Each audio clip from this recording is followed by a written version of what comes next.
Speedy Pork Noodle Stir Fry. Quick and easy stir fries make weeknight meals a breeze. Ready in just 20 minutes, this speedy pork noodle stir fry is loaded with veggies.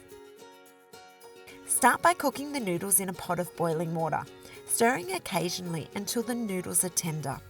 While the noodles are cooking, get started on the stir fry by heating a non-stick frying pan over high heat. Add the pork and cook stirring for about 5 minutes or until the mince changes colour.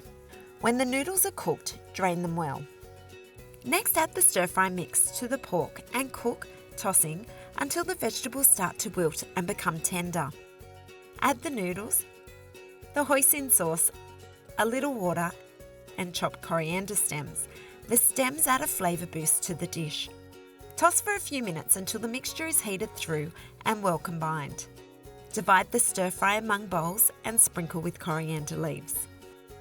Dinner couldn't be easier than this tasty pork and noodle stir-fry. Give it a go this week.